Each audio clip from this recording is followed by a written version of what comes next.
Hello, I call this meeting to order at 7:00 p.m. We have all of us here today: Nick Poloni, Ted Gergen, myself, Dana Powers, Steve Brown, and Jack Nicolai. Nobody is absent. Administration, we're okay.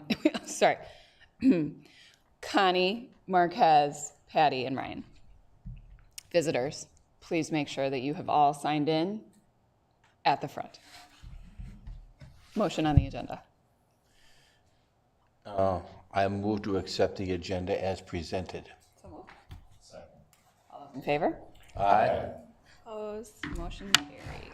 I thought we had to pledge first. I'm so sorry. Threw me off. Good thing that agenda is approved. I pledge allegiance to the flag of the United States of America and to the republic for which it stands, one nation, under God, indivisible, with liberty and justice for all. Okay, and the agenda is approved. President's report. I just have one little note. I received a thank you letter and a check from our friend Dan, our consultant friend. He provided a check for $100 for us towards our referendum or for our school. I thought that was really kind of him. And it was a personal check. I was floored when I got it. I was just like, wow, that was a really class act. So I gave it to Diane. She's going to give it to, I probably should have given it to you, but whatever, you know what, you guys can exchange later. We're making a deposit tomorrow. So. Oh, perfect. Yeah. $300 in petty cash now, right? Yes. Yeah, right. No, Jack, we can't screw up the No, treasury. we can't. Yeah, don't do that. We're good with 200 now. Yeah, so that was, I thought that was pretty cool. That was nice. Yeah, very cool. So we got $100 towards our school from him. So very cool. Okay, that was it. We have staff spotlight, first of all, tomorrow, Administrative Professionals Day, and we have the best in our district with Diane, Nicole, Jade, Rebecca, Gail, and Dawn. So just wanting to recognize them and the work that they do. Obviously, Diane, you're well acquainted with all the work that she does. Right, Diane? Yes. Teeny tiny little smile. Yep. She's very pleased with me right now. But we greatly What did appreciate. you do? I'm just pointing You're just out. recognizing her and she doesn't Yes. like that? Yes. I'm pointing out how invaluable all of them are to our operation here in the district and congratulating them for tomorrow on Administrative Professionals Day. Which leads us to next week is Teacher and Staff Appreciation Week. And so a couple of events that board members may want to be aware of. On Monday, we'll be sending out the appreciation yard signs, so you may see those around Salem and in some of the communities. On Tuesday will be a board-sponsored staff luncheon, so if you are available, please feel free to stop in. The staff will be enjoying that. Wednesday morning, we'll be providing the staff with a wellness breakfast. And then Thursday, this is my area of expertise, save room for dessert.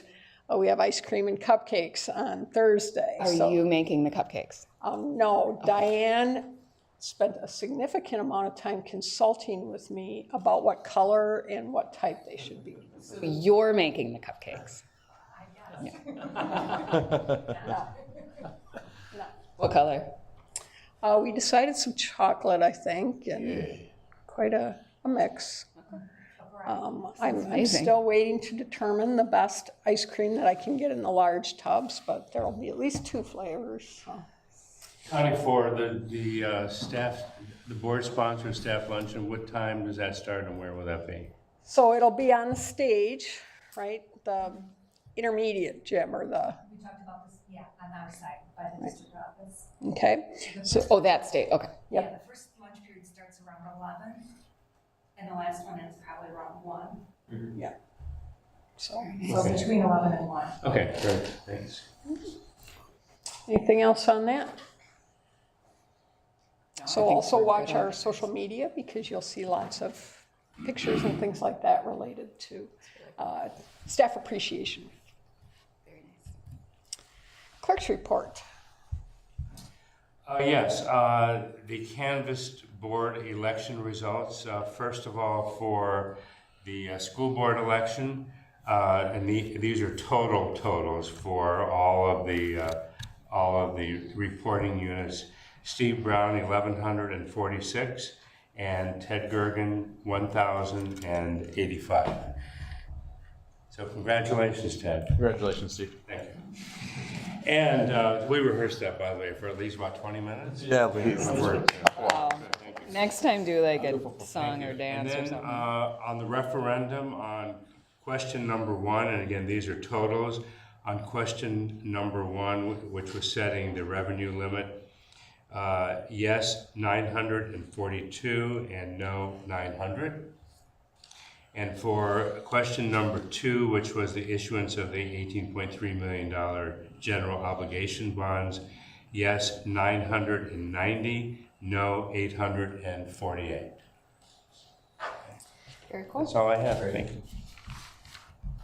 So obviously, huge thanks to our community for their support and trust in us as a district. It's exciting times in Salem School District, and we'll be talking a little bit later in the evening about the next steps related to that referendum.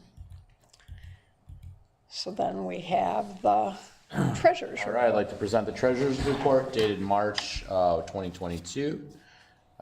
General fund cash account with a balance of $982,803.80. Credit card with a balance of $45,290.98. EBC Flex and HRA cash account, $16,000.18.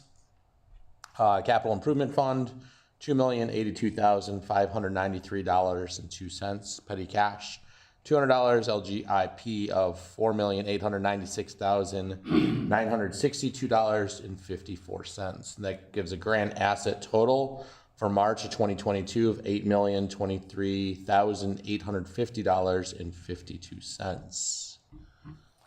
So then just to point out one thing, is you talked about Fund 46, which is our Capital Improvements Fund. As you look at the RFP that we have going out for construction management and for architectural services, it talks about $20 million. The referendum was at 18.3, but remember we had that additional fund in our Fund 46. So that's when they talk about 20 million, it's the combination of those two aspects. So if people have questions, well, you only passed an 18.3 million, what about, why are you talking about 20 million? Okay, great. Move to approve the treasurer's report dated March 2022 as presented. So, Second. all those in favor? Aye. Opposed? Motion carries. To move, present the payment of accounts payable bills dated March 1st, 2022 through March 31st, 2022. And if you recall the last meeting, we talked about aligning the accounts payable bills by check and vendor to align to the treasurer's report as well. So some of those checks should have already looked familiar, basically the first half of the month. So those checks are numbered 70946 through 70996 and 202100595 through 212200005. That would be a total for checks of $736,878.40.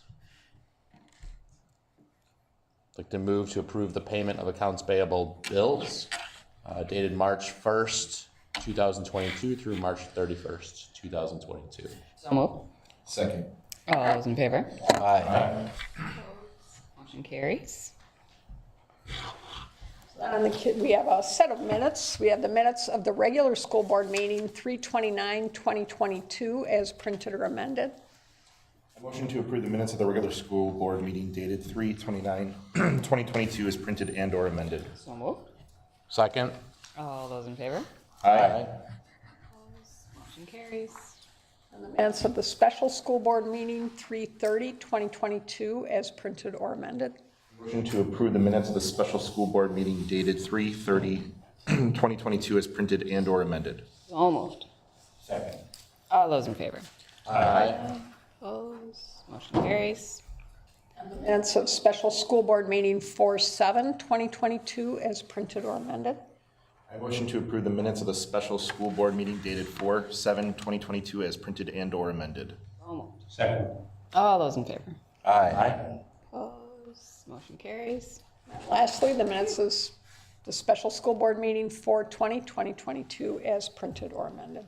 Motion to approve the minutes of the special school board meeting dated 4/20/2022 as printed and/or amended. So moved. Second. All those in favor? Aye. Opposed? Abstention, motion carries. Yeah. Did any public comments come in? Okay, we'll just keep moving right along. So we have the annual board reorganization. I know you've all been waiting for this. You have a series of ballots on your desk. We would start out with a nominating ballot for each, so starting with president, a nominating ballot followed by a first vote, which would be the green, and then a second vote if needed to get a majority, depending upon what the first vote is. It is a secret ballot, starts with president nominations. A nominated candidate may decline nomination. Announcement will be made letting board members know who is on the ballot. So I've given you pre-configured ballots, but that doesn't mean that you would vote for each, in some of those you would have to know who has been nominated for each. And then after president, the order will be vice president, treasurer, clerk, and deputy clerk.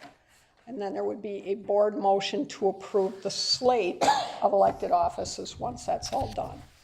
So starting out is a nominating ballot on yellow for president would be the first. So if you want to fill that out, and then I'll put those up. You're gonna be the collector, the master collector. I like that we're using Salem pencils. No, You didn't use yours, Steve? I will. She's always One got job to do, come on.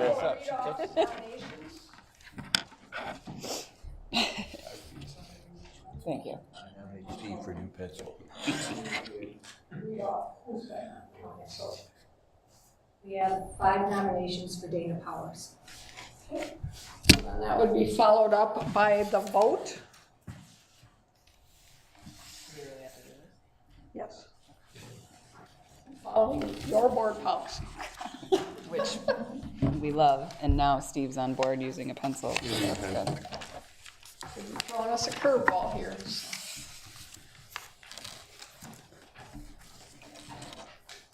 I don't know why I folded it. I pulled the first time. It is a secret secret. ballot. I did a share. See, it says right up there, secret ballot. Super secret. And we have 5 votes for Dana Powers for president. Oh, Congratulations. thank you. That would be followed by vice president, so first a nominating ballot. You just want to get your steps in. Makes me feel a little bit like Vanna White or something like that. Where's your ball gown?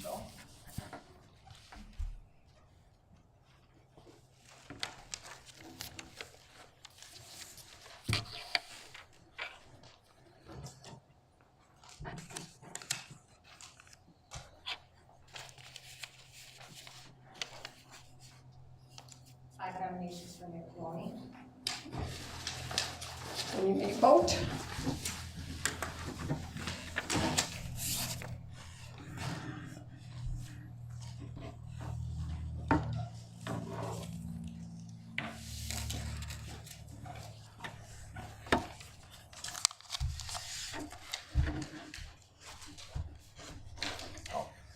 Get the pattern here.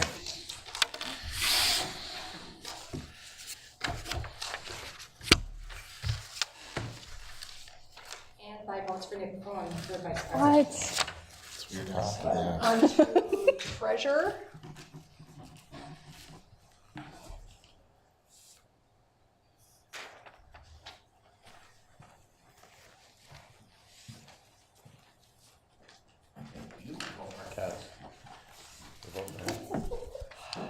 It's got to be a write-in. He's not eligible.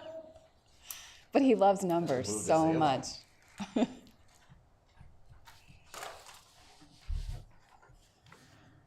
nominations for Ted Gergen. Wow. Vote. This must be the most riveting thing we've done. Just remind you that I'm following your board policy. And I very much appreciate it. Biggest audience in a long time. I think they're tuned in just for this. How many people are there? 23. Right? What? People are watching me? Plus Dan is a couple You of took my me. green one too. Sorry. And 5 votes for Ted Gergen. What? All right. Did not see that I'm coming. all supportive of the new superintendent when she has to go through this instead of, Yes. okay, so now we are on to clerk.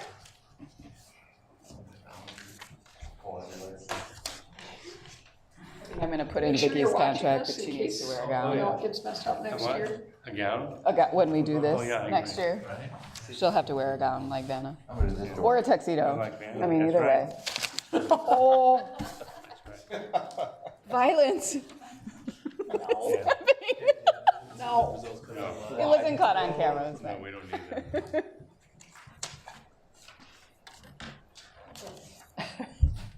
Practicing harassing the new superintendent. Good. 5 nominations for Steve Brown. What?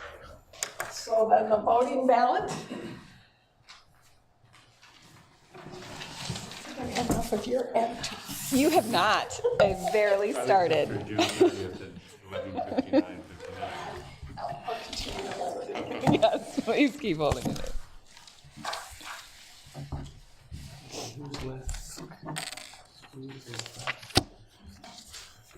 I would like to thank the members of the academy. No And sweat. 5 votes for Steve Brown. What? And then we have deputy clerk nomination ballots. I'm just gonna put them in a row, kind of like a Pez machine of votes.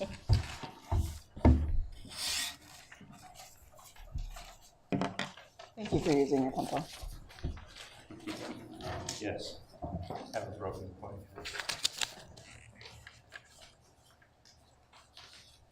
And 5 nominations for Jack Nicolai. What? None. Drum roll, final vote. For deputy clerk. Mix it up a little bit here. Thank you. I hope we pass the audition.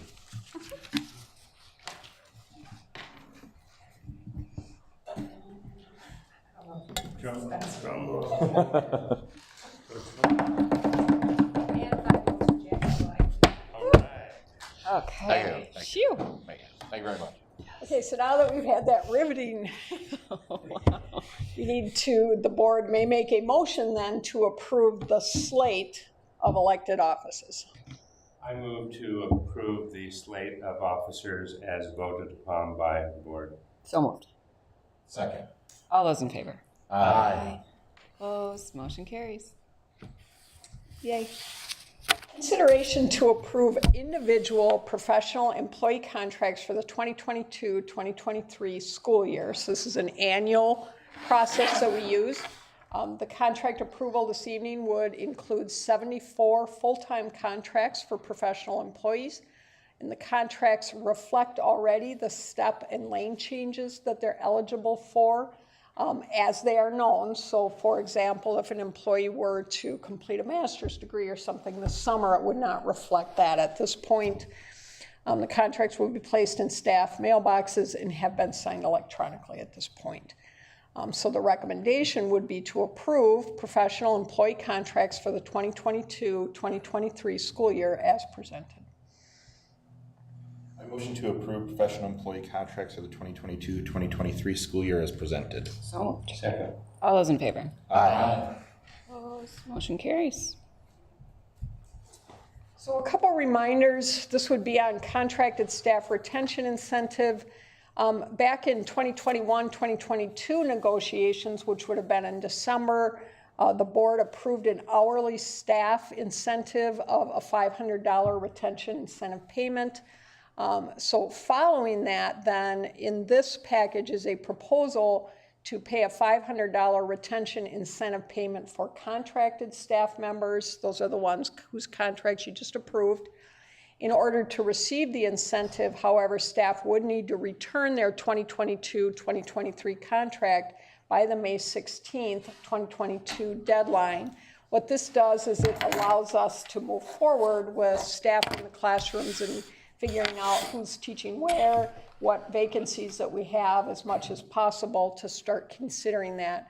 As we know now with teacher and staff shortages, the sooner we get out there posting for positions, the better.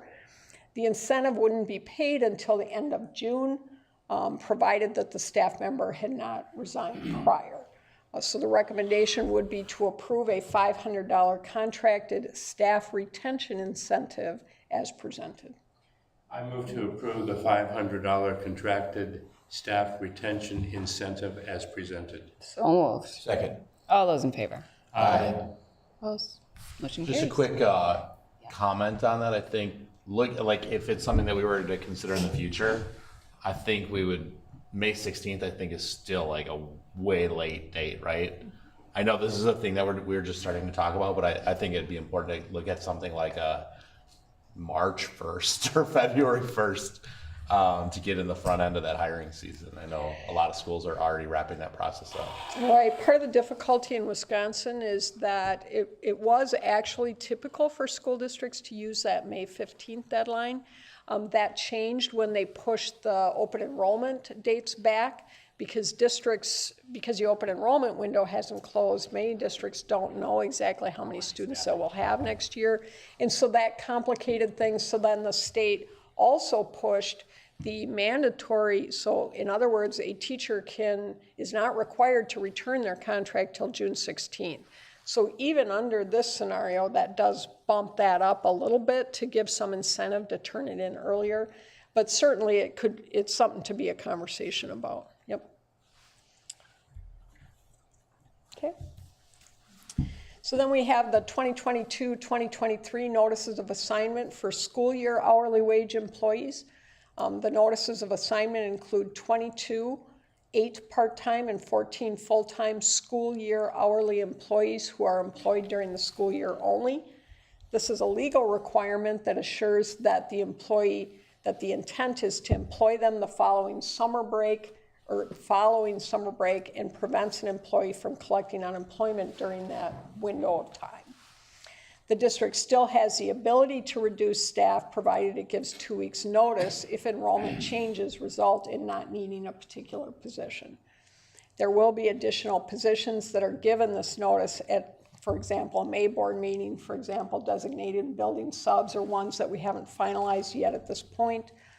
If by the end of the year a staff member is not given a notice of assignment, then they are issued an actual layoff notice. I don't anticipate that we would have any staff members that would be in that position at this point.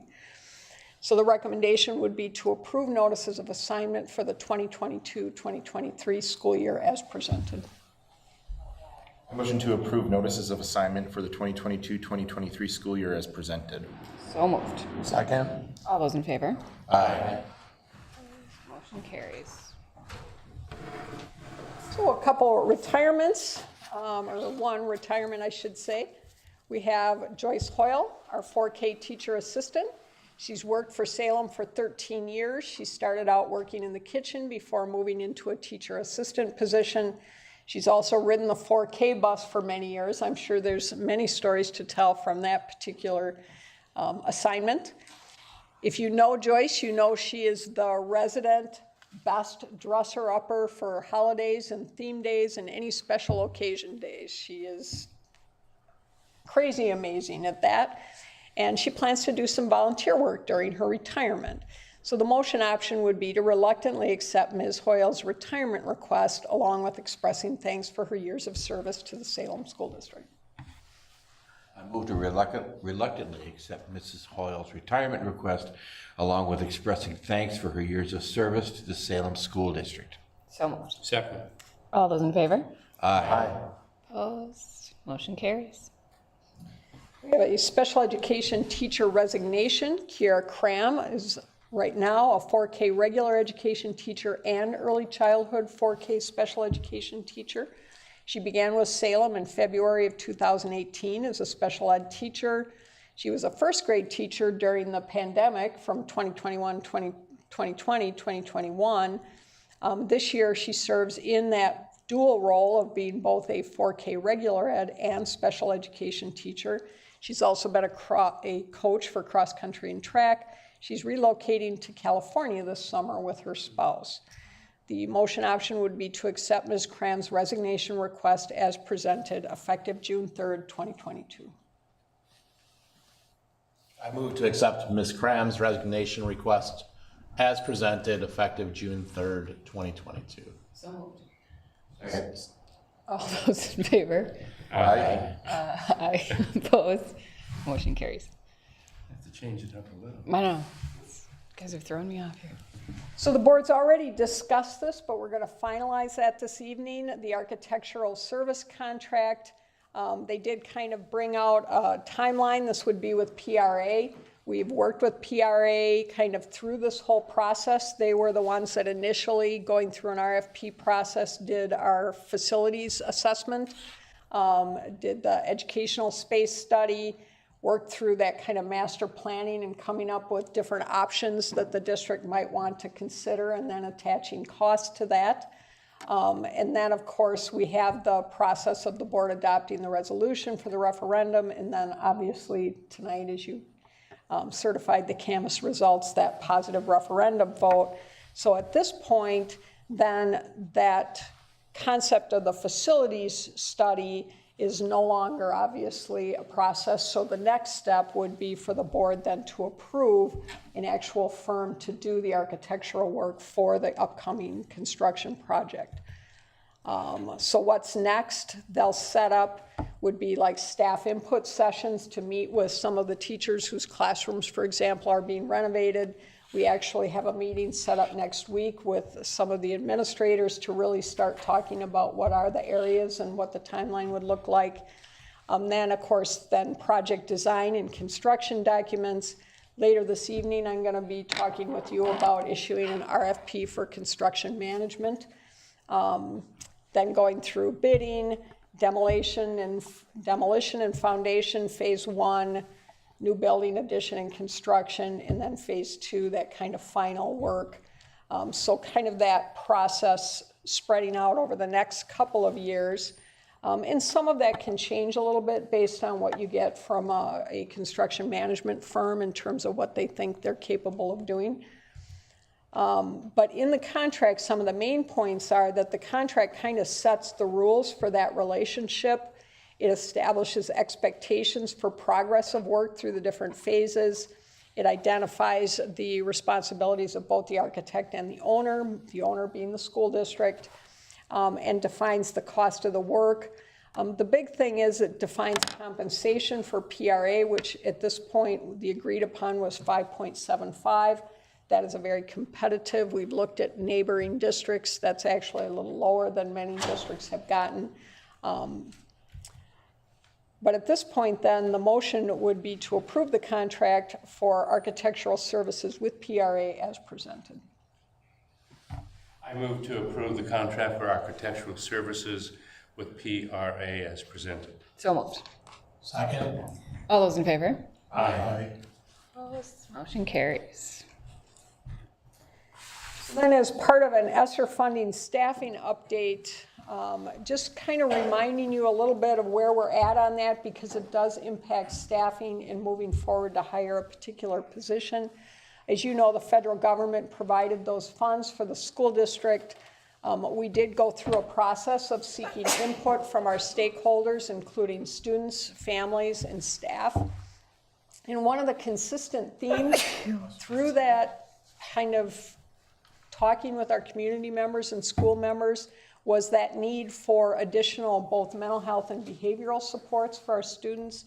That's something that our staff has been struggling with in terms of the increasing needs that our students have now, kind of following the pandemic, and then wanting to provide that strong academic support, because we recognize there were some achievement gaps that occurred as a result of that as well. So what we're looking to do is to hire a student support coach, utilizing those ESSER funding over the next 2 school years. The ESSER funding will only run for those next 2 school years. This is similar. Right now we have kind of 2 support coaches, one being the Dean of Students at the middle school, one being Pam Llewellyn is in that. I'm sorry, I thought I had that on silent. Everybody's checking right now. Everybody's checking. So that concept of trying to provide some additional student support and reduce the number of students that each of those roles are responsible for and the number of families that they're connecting with.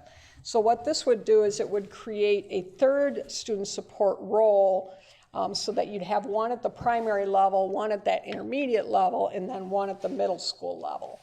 The position would provide leadership to our student support resource centers and assistance with oversight and implementation of behavior interventions. So both that closing the gap, but then addressing some of those behavioral intervention needs for our students. So again, this isn't something that the board necessarily approves. The board already approved the plan that was presented, but it would be something I just want to make sure that you're aware of that we're moving forward with. Yeah, how do we communicate the difference between like what we experienced as a dean, and you referred to a dean in the middle school, versus a student support coach, right? I think there's like in terms of like interventions and supports are different philosophies. So the dean tends to be a little more, although I would say that we've moved in the direction of trying to make that more of a proactive position as opposed to that traditional just deal with the discipline that arises. So looking at things more like student attendance and meeting with families as attendance issues become an issue, or as some of those behaviors that may be resulting in the student interacting with the dean, trying to work with the student and the staff to try and prevent some of those behaviors prior to that happening. At the elementary level, which is where we developed that initial student support coach position, the focus was more on not just looking at the student from a perspective of there's a discipline issue, but trying to intervene earlier when there may be attendance issues or there may be difficulty in achieving some of the academic standards that the staff is working with the students on doing that.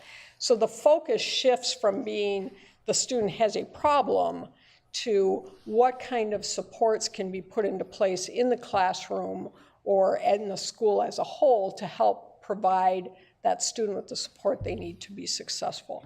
But that being said, I'm happy to, if there's anything that both of you would like to add to that as well. I was going to say Dean, or Zach does a job, he checks in and checks out with a lot of students throughout the day, whether it could be taking them for walks, just checking in with some of those students who might need a little extra support to kind of, that proactive role, just checking in, hey, how's your day going? I hope everything's going well. Maybe it's 5 minutes, maybe it's 10 minutes, and then kind of go about your day, so. Nice. And in that coaching role, we're not just looking at this, how to support the student, but the teachers as well. How can we make sure that they have what they need to support students who have behavior challenges? So that's another thing that, you know, having this additional role will make sure that more teachers have that kind of support. And the person would also support students with either an IEP or a 504 plan, right? I mean, all students. Yep. All students, yes. Right. Thanks. Okay, and then on to the referendum update. I won't go over all of this. At our last board meeting, the board did approve the underwriting agreement with Baird, and they had put forward a calendar in terms of what are the different things that are coming up. We're going through presently the process of getting a new bonding rating, and so putting some things in place. The next item on the agenda actually will be a part of that process. But so going through that process with the goal of being ready and set to go to be able to lock in on an interest rate as soon as possible as we watch interest rates with the hope that they'll stabilize. So all of that is in motion now and moving as fast as we can to do that. Hopefully soon we'll be going through that process. The other thing I already talked to a little bit tonight about the whole going through the process with our architect in that piece. The next major aspect that needs to get done now that an architect has been approved is issuing a request for proposal for construction management services. So this is something that we have, I gave you a copy of the RFP. That would go out. The request for proposals would become available May 2nd, so next week, Monday. We'd offer optional facilities tour to any of those firms that wanted to come in and actually look around the facility before they did their RFP. The responses would be due May 26th, so that would give us an opportunity then to approve those early in June. There would be kind of a short list of firms, meaning, so let's say that we have 10, you may want to only bring in 5 to interview after looking through all the materials and that, so you develop that short list of firms and then interview an awarding process after that. The goal would ideally be to go through that process and award that construction management contract before I'm done. So that's why it's kind of slated in this window of trying to complete that in the June window. You don't have to, but I think it would be helpful for the district to get that piece done. At this point, the plan, I spoke with PRA, and based on what I know of the area, the plan would be to issue an RFP for the following firms, so pretty wide in this area. In talking with PRA, it should cover most of the firms. Share, CJ Schmidt, Kramer Brothers, Cullen, CD Smith, Myron, Nexus, Findorf, and VJS. Those are the ones right now. There's nothing that prevents other firms from putting in a bid on that or putting in a proposal for that. But these are the main players that, between PRA and myself and that we're aware of that would do that type of construction in this area. So I don't know if there's anybody else, for example, that board members would like us to extend that invitation to, but that's at this point who we would be sending it out to on Monday.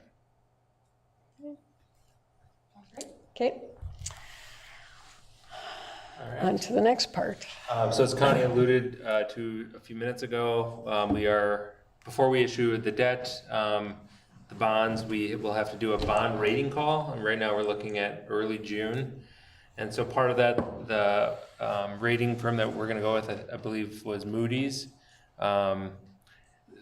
They want to make sure that the board is kind of reviewing our financials, which we do through the accounts payable and the treasurer's report. But one thing that they did bring up, it was reviewing revenues and expenses. So that's just kind of diving a little bit deeper into the finances on a monthly basis. So one of these information items that I guess I'd like to at least bring forward for the foreseeable future is this monthly report, kind of just showing where we're at year to date on the revenues and then comparing it to the year before. Because usually that's a good indicator things are pretty stable, and if they're not, then that requires me looking into it a little bit more and being able to explain that to you guys. So moving forward, I'll try to keep it pretty short. I just kind of have a high-level overview of the revenue here. I have the revenue limit, the two sources for the revenue limit, property taxes and state general aid at the top, because that's the biggest portion of our revenue. That makes up about 86% of our fund, and this is only Fund 10 revenue and Fund 10 expenses, because some of the other funds have weird revenue sources and it doesn't really make sense to do it on a monthly basis. So I broke up the two revenue limit sources at the top. You can see, so on the left-hand side, you have the description and the source number that DPI uses to code the revenues. Then you have a white section that is the prior year, last year, 2020-21, and then a blue section, which is the current year. I have the March 2021, and then, noticed I copied over March 21 for the blue one. I should say March 2022. But anyway, just showing at this point through the year, we are 67.18% of our revenue received, whereas last fiscal year, right? Fiscal year, yes. So July through March. Whereas last year at this point, we had 65.49% received. So you can see very close. We actually have slightly higher revenues overall received at this point in the year compared to last year. And then in terms of the budget, I also have the budget listed as well. So you can see we've received 67% of the budget, and overall Fund 10 revenues received are 63%. We do have a good bulk of the money coming in June and July through the rest of the state aid, and actually the final property tax settlement is until August. So that'll be coming in. I already know the amounts, but we don't receive it until August.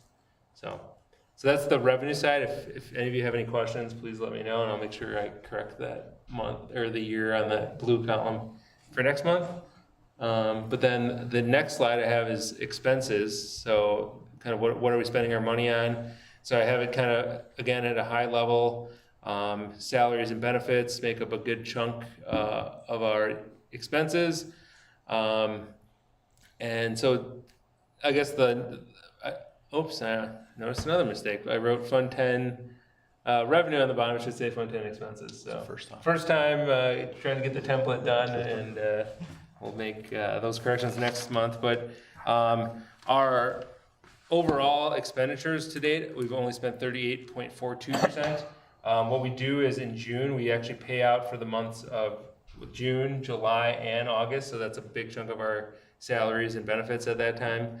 We did switch to Humana for insurance, so you'll notice our benefit line is actually less than it was last year, and that's because they have a different billing cycle, and so we've actually paid one less month for insurance so far. And then a couple other ones, I noticed utilities appear to be down, but that's because prior to me starting here last year, the water was billed in the utilities, and actually it's coded now in other purchase services because it's a payment to a municipality and not, so that was just a coding issue. So that you'll see that kind of even out through the rest of the year.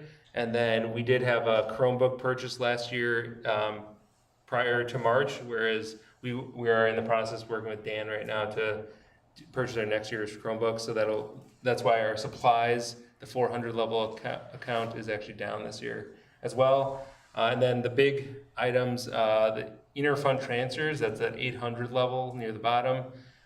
You can see $0 spent to date, and those are our transfers to Fund 27 for special education, which is determined at the end of the fiscal year once we get our federal and state special education aid in. Basically, Fund 10 makes up the difference in special ed, so that's not determined until July. And then our transfer to Fund 46 at the end of the year too will be in that 800 level category. So those numbers, that's a pretty sizable chunk of money, but those won't be finalized until the end of the fiscal year. Marquez, I know at the beginning of the year or beginning of the fiscal year and waiting until we get the money from the state, which is usually after school begins, it's October, whatever. Where would the short-term loans come in? Yes, so can you go back one slide, Connie? So yeah, you're perfectly right. The timing of when we receive the money doesn't always line up with when our expenses come in, because our expenses are pretty steady. We pay salaries and benefits basically year round. But short-term borrowing, this current school year, we short-term borrowed right around the Thanksgiving time, and we only needed to short-term borrow to right around the Christmas time, because then we get state aid payments coming in at the beginning of December. And then property tax payments coming in January, February. We just received some more in April. So actually on the treasurer's report, you notice our balance is pretty high. That's the highest it's going to be, and it'll just keep dwindling down throughout the rest of the year until we get to November again. And at that point, we will likely have to short-term borrow again. We had to short-term borrow $300,000 for a little over a month, and then the fees for that are in the 900 level account under miscellaneous. It wasn't that full $13,000 amount. It was a couple $100, I believe. But that's where we pay for the short-term borrowing. Okay, very good. Thank you. Yeah. This is great.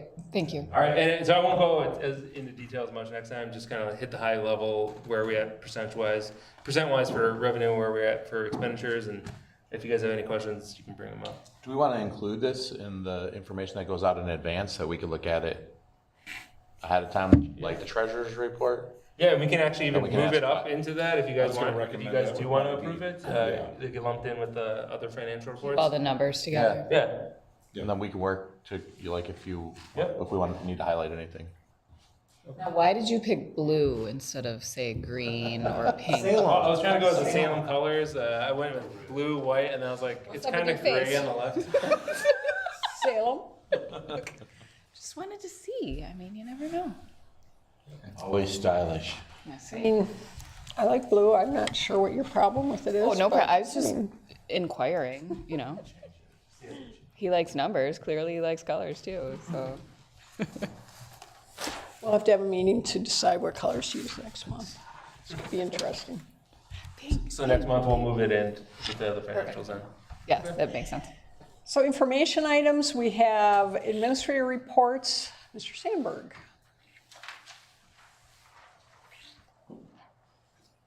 How's everyone doing? Good. So obviously it's kind of the end of the year, so now we've got like all of our upcoming activities that are moving forward. So one of the first things that are coming up on May 10th, we've got our band and choir concert. So our 5th grade concert's gonna start at 6 o'clock and middle school is gonna be at 6:30. The reason we ended up splitting it up is because 5th grade, we got so many students actually participating in that. We wanted to make sure there's enough room for families to obviously accommodate all those families who are gonna be coming. So, Yeah, like it. yeah. You gonna be there, Jack? I think I got a gig that night. Next one, Field Day, May 26th. So parents, we couldn't do this without parents and all the help they've given us.